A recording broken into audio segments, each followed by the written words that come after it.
cherche à éviter une maladie, il est important de s'intéresser à ce que l'on appelle les facteurs de risque.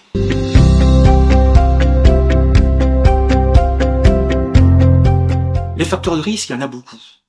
Le principal, c'est l'avancée en âge, c'est le fait d'être de sexe féminin, etc. Mais il existe des facteurs de risque pour lesquels on peut modifier cette exposition.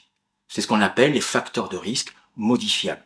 Là encore, il y en a beaucoup, mais on en connaît 12.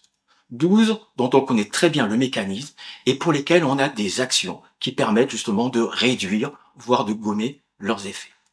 Par ailleurs, ces 12 facteurs de risque expliquent environ 40% des situations Alzheimer, ce qui représente en France une population d'environ 480 000 personnes.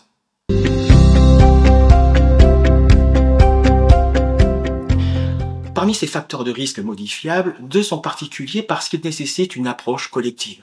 C'est le cas de l'éducation nationale de la population, le niveau d'éducation, mais aussi un deuxième facteur de risque qui est l'exposition à la pollution aérienne.